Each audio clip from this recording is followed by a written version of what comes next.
Hello and welcome to Future Squared. Stephen Hawking once said that intelligence is the ability to adapt to change, so let's adapt. My name is Steve Glaveski, and each week I'll bring you conversations with preeminent thought leaders from a variety of fields to help you think in a multidisciplinary way, keep goals in your professional and personal life, and better navigate what is fast becoming a brave, new world. Future Squared is brought to you by Collective Campus, an innovation accelerator that works with organizations to unlock their people's latent potential to create more impact for humanity and lead more fulfilling lives. If you need help driving your organization's innovation strategy, visit collectivecampus.io. And without further ado, come with me if you want to live.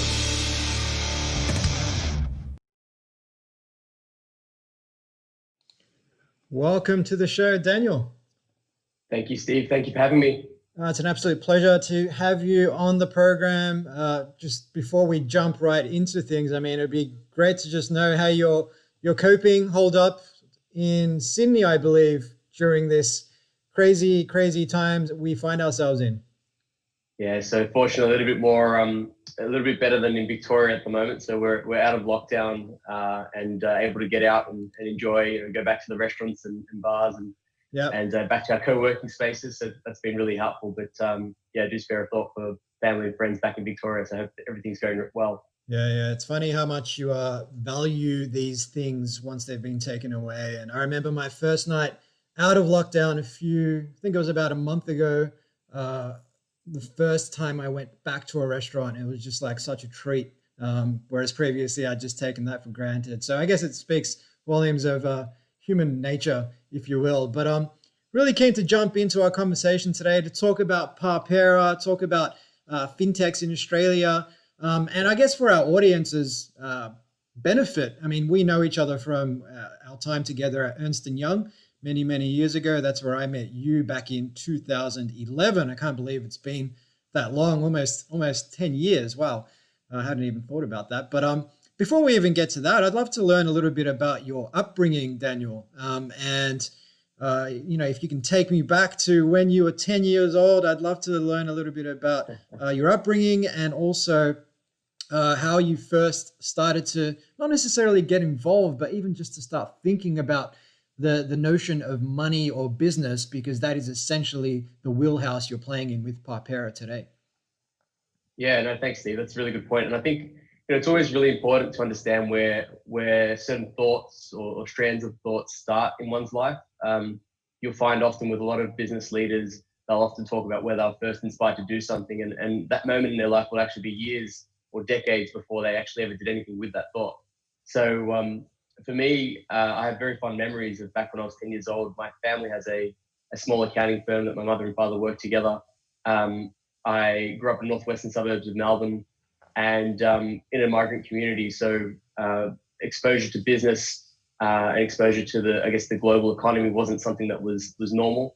And for me, I was always really curious about money and the role that had in people's lives, and specifically the role in people's lives when people knew what to do with it and what people did when they didn't know what to do with it. And as I mentioned, my father ran an accounting practice. He used to bring home tax returns every night to sort of prepare for the next day for his meetings. And one of the things we did around the dinner table was they used to have these dot matrix printed tax returns, and on the side you could peel off the sides. And you have to do that to prepare it. So a lot of my early childhood memories around preparing tax returns, which is sort of a fun activity, believe it or not. I never really wanted to be an accountant, but I was always really curious about why these documents were so important and the impact they had on other people's lives and why people would go to my father for advice around that. I was always really passionate about technology growing up. I wanted to build a future for myself, and I felt that to do that, technology was going to be a really important part of our future, and that I should focus in that area. I could never really avoid that thought around, or I guess ignore that thought around the role that technology and financial services would play together. And throughout my teens, explored different forms of web development. I ran my own web design business when I was 17. Yeah. And then I went into where we met, which was Ernst & Young, where I focused more on financial services. We can go into that in a bit more detail if you like, but I guess, Steve, you never know who you're going to meet on the 32nd floor in 8 Exhibition Street, right? That's exactly right, my friend. And I mean, on technology itself, I mean, what was my first sort of exposure to technology per se, as we think about it today, was perhaps the Apple IIe desktop computer when I was about 6 years old in primary school. And it was just this super pixelated, I don't know, 8-bit machine, not even 8-bit. I mean, what was your sort of first experience with technology? Yeah, so I don't remember the model of the PC that we had, but one thing that I really liked to do, I used to like pulling apart computers. Oh yeah. So I used to like pulling them apart, understanding how all the parts work, and then I used to assemble them. So I used to build my own PCs and used to have a lot of fun exploring what all the different parts used to do. For me, I was quite fortunate. I actually won a competition when I was younger for a Sega Mega Drive. And so that was my first exposure to, I guess, a gaming console where I had all the different gaming consoles. And that was actually my first media exposure. Did you pull apart the Mega Drive as well? I did not pull apart the Mega Drive, no. I cherish that piece of equipment and still have it today. Yeah. Oh man, I still have my Nintendo Entertainment System from like 1989 or something crazy like that. But before we move on, I mean, what was your favorite game on the Mega Drive? Well, that's a great question. Oh wow, yeah, we're going back quite a bit now. My brother and I spent hours playing Sonic the Hedgehog, countless hours. So I guess I can't go much further past that. Yeah. No, I definitely think so. And I mean, as someone who was a Nintendo fanboy growing up, I always kind of looked at all the kids who had Mega Drives and secretly wished I was one of them. Because let's face it, Sonic was way cooler than the little fat Italian plumber that was Mario. I wasn't sure where we were quite going with that one. Yeah. So you grew up surrounded by, I suppose you grew up in a migrant family in the northern suburbs of Melbourne. You had early exposure to business-minded people, working with your dad at the accounting firm, pulling off those perforated strips on the dot matrix printed documents and whatnot. Started the web development firm at 17. And then you found your way into Ernst & Young. I mean, how old were you when you joined EY? Yeah, so I was 19 when I joined EY. That was just when I was going through my Bachelor of Information Systems at University of Melbourne. There was an opportunity to do a year-long co-op program there. And at that point in time, I actually focused on information security. So I worked with their what's now called cybersecurity practice. I was only with that practice for a short period of time before I realized I actually wanted to be more into the consulting business. I was always really curious about how business worked, just the whole end-to-end part of it. And by focusing on technology early on, I didn't get to have that exposure, I guess, to the end-to-end and the strategic discussions that I wanted to have exposure to. So quite early on, I expressed the preference to move over into the performance improvement practice, and I guess built out a career in management consulting. As part of that, I was quite fortunate to be exposed to some high-profile projects. One of those being the internalization of a large industry super fund, internalizing investment management capability. And that really exposed me to the world of asset management and understanding how money is managed in a sophisticated way, and the considerations around managing risk return profiles and all the work and processes and risk management that goes into that to do that at scale. And we're talking about over, at the time, over $40 to $60 billion, and setting up an organization to then manage well into the mid-hundreds of billions of dollars. Yeah, fantastic. And I mean, based on that experience, you spent a good, close to a decade, 7 or 8 years at EY before you moved to London to pursue an MBA at London Business School. Yeah. So as part of my time at EY, I was involved in growing out their wealth and asset management practice across the Asia Pac region. So that included spending time in Hong Kong and working across China and Singapore. We're working with large financial institutions there to look at how do you digitize financial services to extend reach and growth in the region, but also improve productivity and bring costs down to serve customers. I was really fascinated by how technology could be applied to financial advice and how very complex topics could be simplified through automation and through thinking through the customer experience, and making it very easy for people to understand what otherwise would require a lot of time and effort and education. And so that got my mind thinking about what are the possibilities available to us, and how can this be applied to other parts of financial services in a more holistic way. Yeah, and of course that's now showing up in Parpera and how you think about that business and how you think about solving problems or making business easier and better for freelancers, for small business owners, proprietors, for startup founders as well. But before we get into the weeds of Parpera, why London Business School and why an MBA? Yeah, great question. So I was always wanted to build a global career. For me, it was something that was really important to me. I wanted to receive a top tier education. I wanted to study alongside some of the brightest people in the world. And that was for me to make the investment, both from time and money, worthwhile. I wanted to be surrounded by a diverse international cohort that would really give me, I guess, not only an enhancement in education and knowledge, but also strength and reach of network. The 2 years at London Business School were transformative.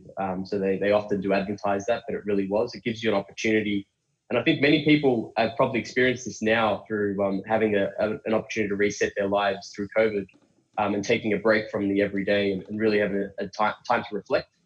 And what the time at London Business School gave me was an opportunity, and amongst everything else that I just mentioned around very intense schedule around education, meeting world leaders, meeting thought leaders, studying alongside some really talented individuals. But then there was also an opportunity to stop and reflect and think about, what is it that really makes me passionate about what I do, what makes me happy in life, and how do I want to spend my time? And for me, I realized what I really enjoyed was I really enjoy working with talented, high-performing teams. I really enjoy working on initiatives that help people, and I really wanted to take on a challenge that would keep me busy for a very long time. And for me, in terms of that investment of time and what I wanted to do, I wanted to do something that could apply my experience in working with technology and working with financial services, where I could help everyday people. And that I guess seed of an idea that was manifesting from when I was young and learning about the overlap of business and money and the impact on people, and then the evolution of that over time from my experience in professional services, and then the time to reflect and say, okay, well, I now have an end-to-end view of sort of how the world functions end to end. I've spent a lot of time in over 30 countries now. I studied alongside people in New York, Columbia Business School as well. Spent some time in Dubai studying Islamic finance, and we worked as part of the MBA with some startups in Myanmar as well. So really got an in-depth view in terms of how people live and think in the wealthiest and poorest parts of the world. And the thing that struck me is that when people think about money, it doesn't really matter where they are. The impacts of money on people are the same.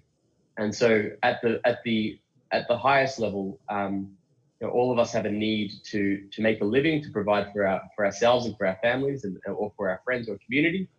And the access or education that we have around financial services or access to money changes the way we think and feel about that. It can be quite stressful to think about money and how people are going to earn it or manage it. And really, when I stopped and thought about, well, how do you solve this? I don't think you can take a siloed product-focused approach. It's not one product or one slice of financial services. You need to take a holistic view. And that's where I sort of apply the end-to-end wealth management view. But then when you go a bit deeper, and if I apply that to businesses, where I believe the opportunities in Australia, you really have to think about the life cycle of that one goes through in terms of the ideation around setting up a business, setting up that business, managing that business, and then growing that business. And what are all the different pain points along the way, and how do you solve them? So I guess in a roundabout way, I want to communicate is that to be able to solve this problem, which impacts a lot of people globally, you actually need to be very considerate of the end-to-end parts of that journey that people go on when they think about money and how they manage them. Yeah, definitely. And I guess when it comes to the MBA, I'd love to ask you two questions. One is, sure. In what way did the MBA prepare you for entrepreneurship? And in what way perhaps did it not prepare you for entrepreneurship?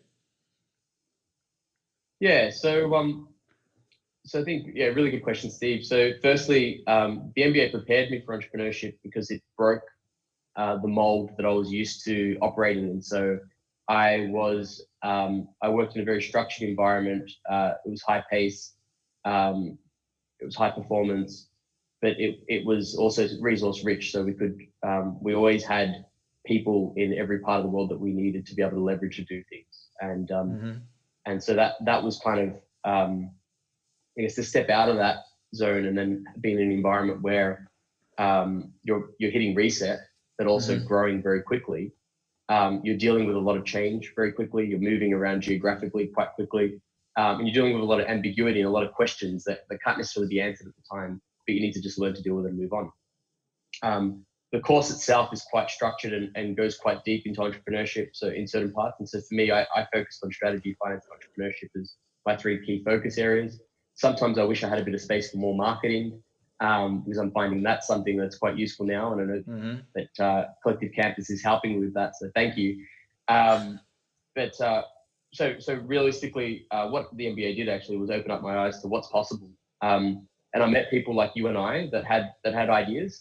And then they invested time and they didn't get it right at the start. They failed a couple of times, but they persisted, and eventually out of an idea grew a very large business. And I think for me, seeing that and meeting people gave me the confidence to pursue something that I was quite passionate about, and just knowing that it was possible was enough to make me take that leap away from the safe environment that I was previously used to. It's not easy to give up a good career trajectory, a healthy salary, a good path when you're taking a big risk that could amount to failure. Yeah. So being comfortable with that failure is something that you have to get used to. And I think what's good about the MBA is that there's always someone better than you in a cohort like that, and you will fail often. And so it was getting used to failure, which was something the MBA did a really good job of, and opening up my eyes to the world.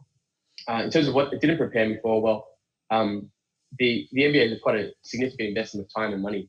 And so your ability to take risk post MBA, it's the best time to take risk because you've just come out of this great environment where you're inspired and have a lot of energy and I guess thoughts about how you can contribute to the world. But then you're also coming out of a 2-year period where you haven't worked, and you kind of have a need to go back into an employed environment. And so it doesn't prepare you, I guess, financially to take on entrepreneurship. But also what it probably doesn't prepare you for is, I guess that for me, I think like it's really around, I'll say it does give you a very well-rounded experience actually. So I wouldn't actually say there's much else missing. I would say it actually does give you a lot of the tools that you need to do this quite effectively. And I guess maybe given my previous background, and maybe what you're kind of, maybe a common criticism, I guess, of MBAs is that they come from like a corporate environment, you get an education, and there's a sense of entitlement around that. And I think that some of that's misunderstood at times. I think a lot of people that actually go to a school, particularly like London Business School, have a strong degree of hustle behind them. And they're the sort of people that when they come up to a challenge will actually push quite hard to get through that challenge. And it's amazing what some people have actually gone on to do. And I'm quite proud of a lot of my peers that have taken a leap into entrepreneurship. No, couldn't agree more. And I think it also just comes back to the person. I do hear a lot of criticisms about MBAs, but then I also hear a lot of positives from people like yourself. Some of the criticisms are that perhaps it lends itself more so to leadership positions in an established organization with existing business models, rather than trying to navigate ambiguity and come up with new ones. But again, that comes back to the person and the hustle, and you will inevitably face brick walls. And it's a question of, first and foremost, how do you choose to respond to that brick wall? Do you let it become something that deflates you and you just look for an easier path elsewhere? Or do you find a way to get over that brick wall? And oftentimes that requires us to reflect on how we're doing things and change our approach. And just on difficulty. Yeah, no, go for it. No, I think just my reflection upon that is that the MBA is first and foremost a general management degree in terms of it gives you all the tools and techniques and case studies. There are hundreds of case studies that you go through about leading companies and the failures and the learnings, and you have an opportunity to structure that. So for me, I was really interested in entrepreneurship at a certain point, and I went deep into I spent some time in Silicon Valley through a course that I did at Columbia Business School around value investing. I spent some time at Google Campus. I spent some time at learning about quantitative asset management and different tools and techniques. So you can really go deep into certain topics. But what it actually allows you to do is have a conversation with about any topic in business at a high level. And then you basically put yourself in a position where you can find the people to go deeper into detail where necessary. But actually that's perfect for entrepreneurship, because when you're an entrepreneur, particularly in the early stage, you need to have a point of view on nearly every part of the business. So everything from ideation to sizing the market to understanding the customer segmentation, doing the financial modeling at a deep level of detail, fundraising. These are things that actually take a lot of time to learn and perfect, and the MBA actually accelerates a lot of that learning. Yep, fair enough, mate. Well, I know you're a big proponent of London Business School's MBA program, so I don't think I'm going to get any more controversial comments out of you on that one. So let's move on. But on this concept of facing difficulty and coming up against brick walls, whether they are brick walls in terms of scaling our product or perhaps emotional brick walls, philosophical brick walls. I know yourself, you worked quite hard at EY for almost a decade. You climbed the ranks quite quickly. I think you had excelled to management positions before you were like 27 years old or something like that. So you could have quite easily, as you alluded to a few moments ago, just cultivated a very comfortable 6-figure salary lifestyle, if not 7, once you make partner and so on, right? So, but you chose not to take the easy road. You chose to take what is essentially the much harder road, which is to build something from scratch, to take it out into the world, to solve problems. And essentially, like I say, to build a tech company is much more difficult than to merely score a role in an established organization. Now, how difficult has that transition been for you to step out of the corporate world with its safety, its security, its safety net, and so on, and jump into something that is inexplicably uncertain? Yeah, so I think what's important to acknowledge, particularly if you've come from a management consulting type background, is typically executives of global and leading organizations will hire you through the lens of a firm to solve a significant problem for them. So it takes a bit of time to realize that at some point they're hiring, and usually they're hiring you as the individual. So you need to find confidence in the fact that if a leading organization is willing to put you in an important position to solve a problem for them, even if you're wearing the hat of another brand, you're still doing a lot of that work to make that happen. And so taking that leap is first just having confidence in yourself to say, okay, that it's going to be a hard journey. You're going to fail, but you need to persist. And I think for my own personal journey, none of the achievements that I've accomplished have come at the first shot. They've generally taken 2 or 3 attempts. And it's always kind of that same level of pain and same level of self-doubt and saying, well, am I the right person to do this? Would it be better if I came back in 10 years' time after I spent some time in a management position in organization X or Y? And the reality is that the only time you can actually push through those barriers is when you fully commit and fully invest in understanding something at a fine level of detail. And when you fully commit yourself to something and you go really deep into that topic or that initiative or whatever it might be, it's very hard for other people to compete with you on that, because a lot of people don't fully commit. And so there are ways that you can go very deep into topics through proven methods that you've probably spoken about before in your show, where you can learn complex concepts really quickly. And that's basically what I do. So when I focus on a topic, I'll try to learn as much as possible, and I'll think very strategically about it at the highest level. Like, how does the industry work? So for example, the banking industry, traditional banks run on a net interest margin model. That means that they take money in by deposits and other funding sources, and they lend that out. And so for them to run a viable and profitable business, they rely on the margin or the difference between money in and money out, basically. When you're in a global macroeconomic environment where interest rates are low, there is and deflationary for that matter, there is pressure on those margins. And so therein lies a hint towards a weakness in the existing model. And that is, how do you maintain a sustainable business without additional fees and charges when the core part of your business model is under threat. And they're factors that aren't easily influenced by these large incumbent institutions. And so if you segment the problem in different ways, you can start to apply a framework to it and start to unpick it. So when you look at the market then, so look at the Australian market, the banking industry in the Australian market has been predominantly dominated by the Big Four. There hasn't been a lot of change. In the last 3 to 4 years has been the emergence of the new neobanks and challenger banks. The new neobanks have predominantly focused on consumer services, and the most successful challenger bank is focused on business, but it's larger businesses and lending to those businesses. And so when I look at the market, and I think the market, there's an actual real huge opportunity in terms of serving the underserved and undervalued segments. And for Australia, that's actually small businesses, and it's businesses with 0 to 4 employees. And so then you dive a bit deeper into that as well, and you start to understand those businesses. And you think, when you look closely, what you realize is 1.2 million of those businesses are actually people.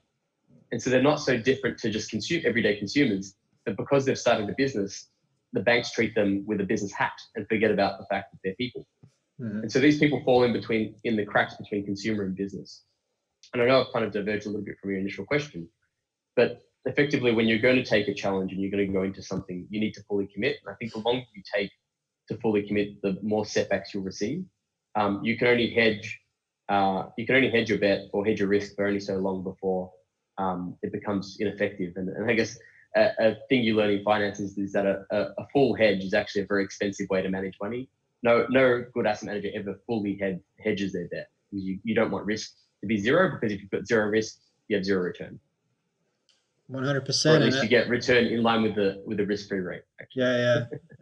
And as Bill Campbell, the Silicon Valley coach, he worked with the likes of Steve Jobs and Jeff Bezos and countless others. He basically said, if you're in, be all in, because it doesn't matter what it is. It could be a business venture or it could be a romantic relationship. The moment you're kind of on the fence, the writing is already on the wall, if that's the case, because you're not going to bring the kind of energy, enthusiasm, passion that's required to build and cultivate a successful relationship or a successful business, unless you're just not setting the bar very high and you're just doing something that you can kind of, for lack of a better word, half-ass. So definitely when you're doing something like this, where you are essentially kind of walking away, at least temporarily, from the comfortable salary, the lifestyle, and everything else that a large professional services firm like EY offers its high performers. But yeah, look, it's a difficult transition. It's one that I had to make a good 7 or 8 years ago now. And in my case, never looked back, because I felt that the autonomy, control, sense of purpose and contribution that I could get by doing my own thing far exceeded that I personally experienced working for large organizations. And I guess everybody's experience on that would be different. But when it comes to these neo banks, I know with respect to Parpera, and you've kind of hinted there at the sort of dynamics at play and why you think this is a worthwhile opportunity to pursue. But you kind of, the seed for this idea, I guess you could say, was planted back in Madrid, in Spain, in 2016. What can you tell me about the Moneycom in Madrid in 2016? Yeah, so Steve, thanks for bringing that up. So as I mentioned to you offline, back in 2016, I volunteered at Moneycom in Madrid. So this was coming off the back of, I guess, 2 years focusing on the Asia-Pac region and looking at the future of digital financial services. What actually, you touched on an interesting point, which is there's nothing wrong with a career in a corporate or a professional services firm. You learn a lot, and there's a vast amount of opportunity that you can pursue. I guess for me, what I realized is that actually a lot of the conversations that we were having back in the Asia-Pac region, both in Australia and in Asia, Europe was only just getting started around these conversations. But what struck me as interesting is that in Europe and the US, people were having the conversations, but also acting on them a lot quicker. There was a higher adoption from a corporate level, a higher level of investment, and also much younger people taking on these large challenges and obtaining funding to do so. So when I was in Madrid at Moneycom, I do remember there was a stand of a couple of people around that stand. It was actually Revolut. And back then, Revolut was a prepaid card. It was an app, prepaid card, a couple of people around a stand showcasing what they believed was the future of neobanking or retail banking or digital banking, whatever you may call it. Back then, Revolut was probably only 6 to 12 months ahead of where we are right now. But 4 years later, or 4 years on, they're a $5.5 billion company. And what struck me is how quickly, seemingly a simple app can change the way people interact with financial services, but then also scale several markets and raise millions of dollars to do so. And not without focusing on Revolut specifically, at the same point in time, Monzo was also getting started. And I remember being one of the holders of their prepaid Mondo card before they rebranded. And I was really inspired by the sense of community and the sense of how people actually, for a financial services product, what I felt they did really well is that they built this community around their product, and people not only used it, but they cared about the features and they advocated for it and they contributed to help develop it. And what I was fascinated with is how do they manage to do that? It's like, how do you inspire people to actually care? Because money is something that, like even reflecting back on my earlier childhood years, like accounting is quite a boring subject for many people. Money is quite a boring subject. Most people just want money and want to be able to spend it to get what they want. They don't care about the details behind it, which is why they usually pay people to take care of that. So back in 2016, reflecting my journey, I said to some of my close friends at the time, I said, look, I really need to start a digital bank.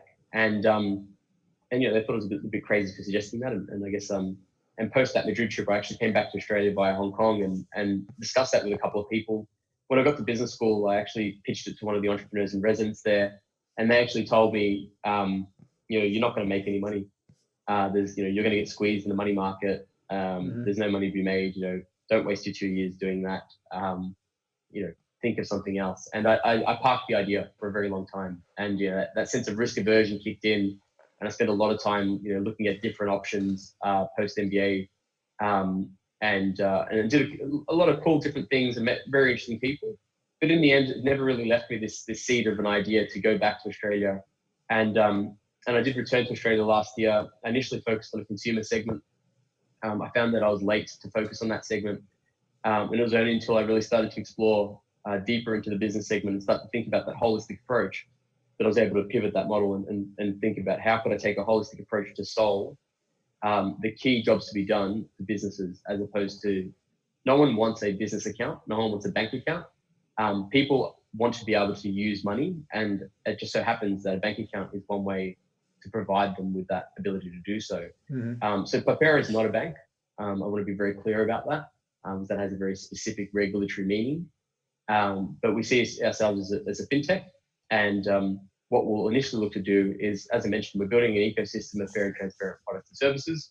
And it's to help people set up, manage, and grow their business. And the ability to provide instant access to a wallet and card is the first step in providing them that ability to manage their business. So what we'll do is, and I can see you've got it up on the screen, we'll provide people with the ability to instantly onboard, to validate who they are and what their business is. We'll then provide them with a card that will enable them to start transacting, and there'll be real-time payment capabilities as part of that. We'll then analyze the data that's coming through the platform and provide them with useful insights so they can make day-to-day decisions about how to better manage their cash flow, and then how to better prepare for expense management and tax reporting capabilities as well. And then over time, we'll build out an ecosystem of products and services around that. So if we believe that at the heart of everything we do is money, then the wallet is the core starting point of that. And then if we can help build a trusted network or trusted ecosystem of services and products to help you build a better business, then that to me looks like success, because you don't have to then think twice about where do you get accounting support, where do you get tax support, where do you get legal support, which productivity tools should you be signing up to help you build a business in the digital economy. And so we haven't really spoken about, there's been a significant transition from an old economy to a new economy. And it's been largely driven over the past 2 decades by the advancements in technology and how that's applied. And I believe the impacts of COVID-19 are only going to further accelerate that. So my personal belief is that what we're going to see is, because of the high unemployment rate, particularly in Australia and other parts of the world, people will not be able to go back to work as quickly as they'd like, and they will look to source alternative income streams. And that will likely come from setting up their own business. So there'll be an increase in freelancing, an increase in gig economy work. And I guess as an extension of that, I'm also an advisor to a gig economy platform in Australia called Shift Hero. And so I've spent a lot of time looking at the gig economy market and how that's evolving as well. And I think these are all very important macro trends to acknowledge when setting up a venture like Parpera. Mm-hmm. Yeah, I know a handful of people myself who have either been stood down temporarily or just terminated from their employment due to COVID-19, and they're all looking at either gig economy opportunities, or they're setting up their own e-commerce stores and plays using Shopify, because nowadays all you need is like $10 a month and you can access this infrastructure that previously would have cost you, going back 10, 15 years, thousands upon thousands of dollars just to get started. I mean, if you're setting up an e-commerce play, you like you said, you market online, you've got your social media, you've got your fulfillment centers, you've got your Shopify. You can literally scale up and scale down at the drop of a hat, which is just a privilege that only the biggest of the best had years ago. So those barriers to entry have come way down. And that's right, but the same shift hasn't happened in financial services in Australia. So as you mentioned, you can set up a business instantly, right? There are services available online now that you can set up a business, pay your fee, you get your ATN, or you might just set up an ABN. But then the next point that you have to do in that journey is you need to set up a bank account or an account or a wallet of some sort to receive the money or pay out the money that you need to those actions that you need to perform to run your business. The current process, while it's said to be available online, I've personally gone through the process recently of setting up multiple business accounts, and it's taken over 2 weeks each time to get that account. And then when I set up that account, I've asked if I could have a virtual card to start trading while I wait for the physical card. And what I've been instructed is that I had to wait for the physical card to come in the mail before my virtual card could be set up.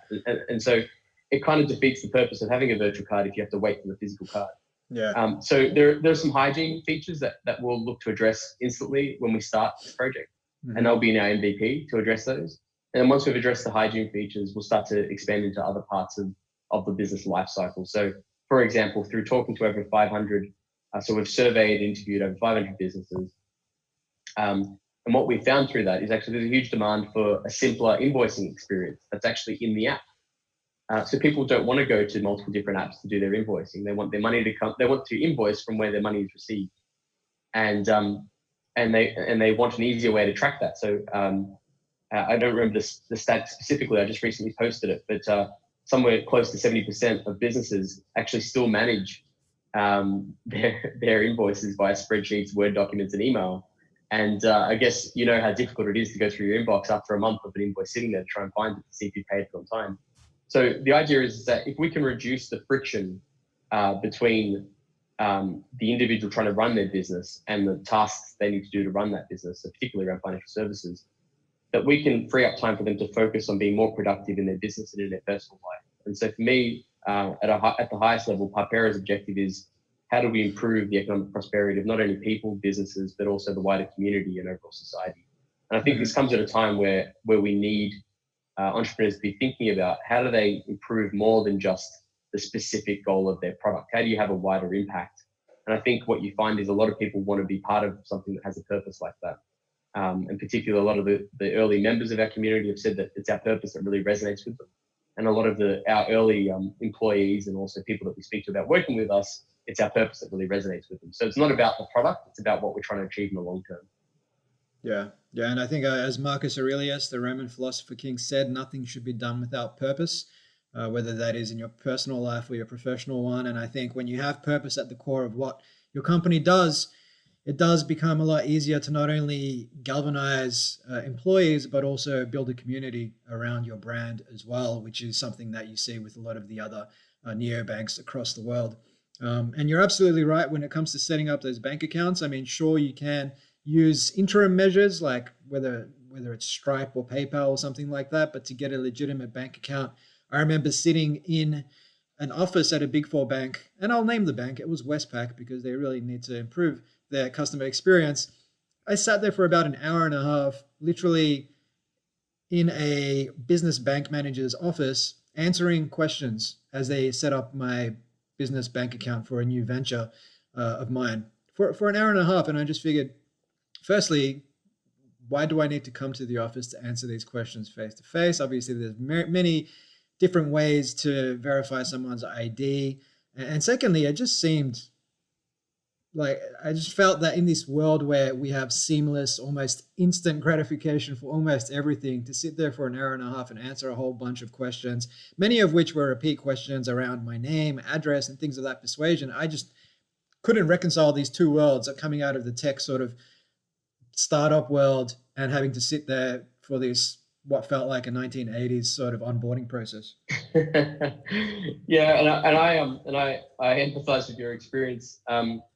Having spent 3.5 years in the UK, particularly between 2016 and 2019, I was fortunate to kind of live through this fintech revolution, and the discussions we're having right now, people were having there back in 2016 and a lot earlier probably as well.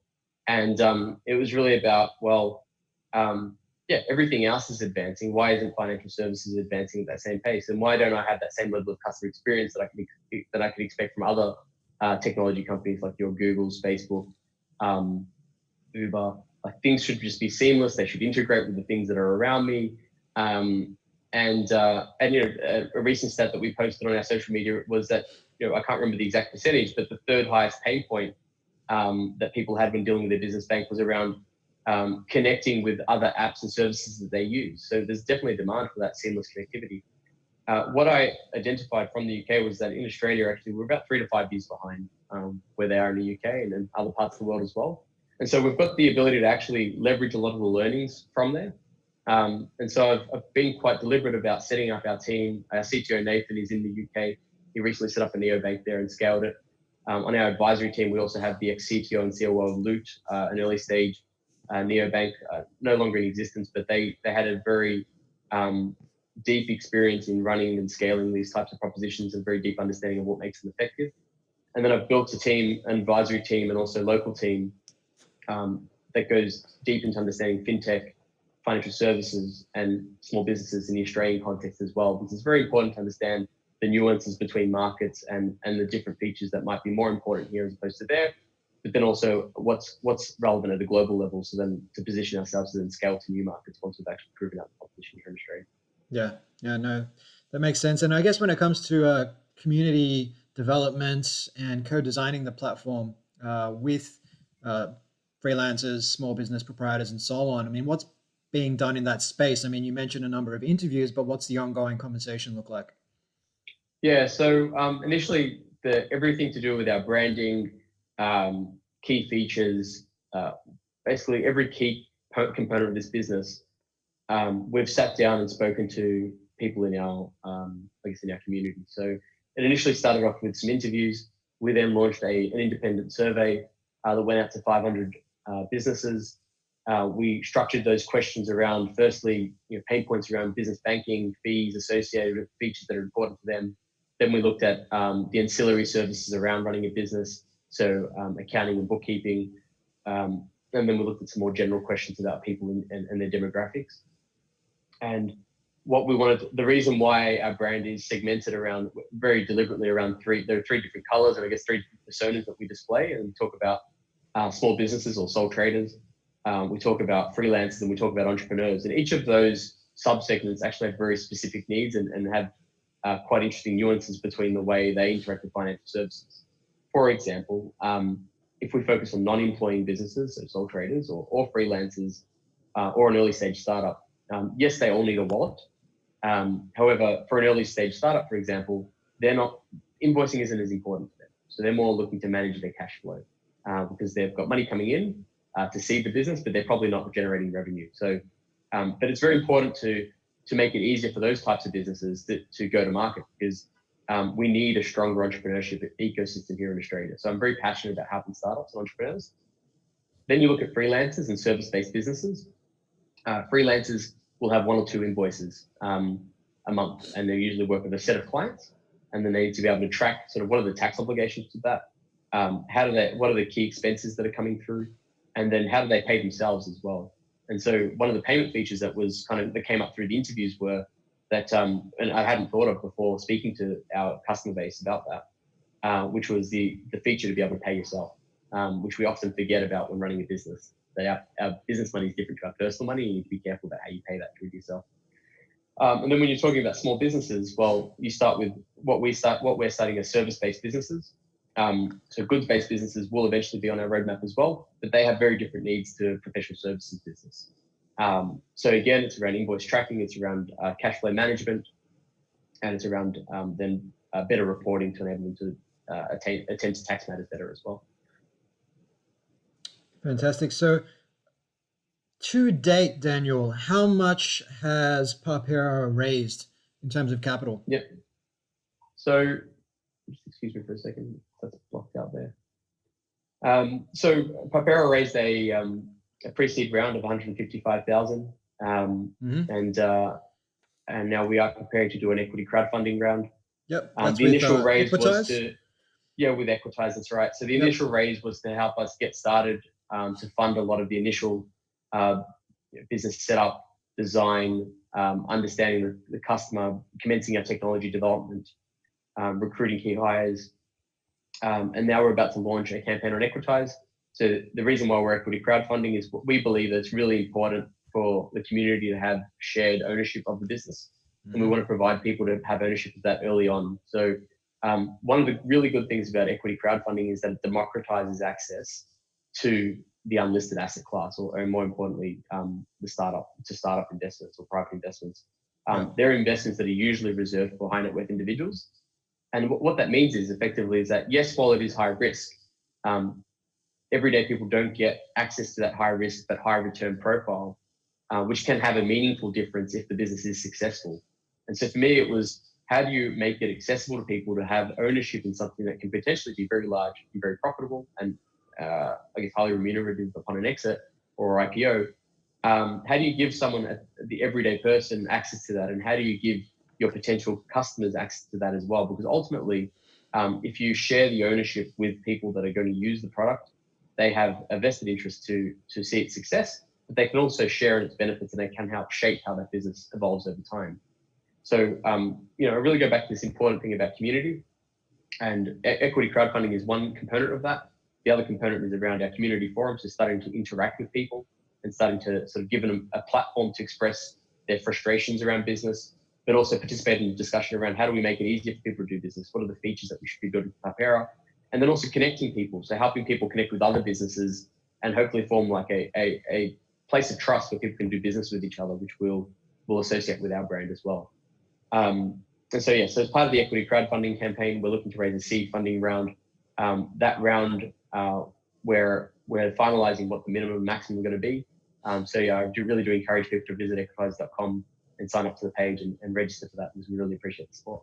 Fantastic. And when will that crowdfunding campaign be going live? So we're very close to having it go live. We're just finalizing that. We anticipate that it will go live to the public in the next couple of weeks. Fantastic. And people can get a piece of Parpera for as little as, what, $500? Is that the minimum? So the minimum investment will be $250. Okay. We wanted to make it accessible to everyday people. So we thought $250 is something that wouldn't stretch a person's, appetite to invest. And then obviously that will give them an ownership of some of Parpera's shares, and we'll give them access to investor benefits as well, which we're shortly announcing. Fantastic. Well, all sounds good, Daniel. Congratulations on your journey thus far. I look forward to seeing how it unfolds over the next few years, and I'm excited to see what comes out of the next 12 months, specifically post the crowdfunding campaign with Equitize. I think what you're doing is definitely something that's needed, and something that countless entrepreneurs I know will be keen to get on board with. But if people want to find out more, they can obviously head over to equitize.com for the Parpera crowdfunding campaign, but they can learn more about Parpera at parpera.com. if our audience wants to connect with you personally, Dan, on the socials, where can they find you? So you're welcome to email me at daniel@parpera.com. You're also welcome to contact me on our community forum, so community.parpera.com, or you can find me on LinkedIn, Twitter, or Facebook. I'm on all of them, so please feel free to reach out. Fantastic. Well, thank you so much, Dan. It's been an absolute pleasure. Thank you, Steve. Really appreciate your time.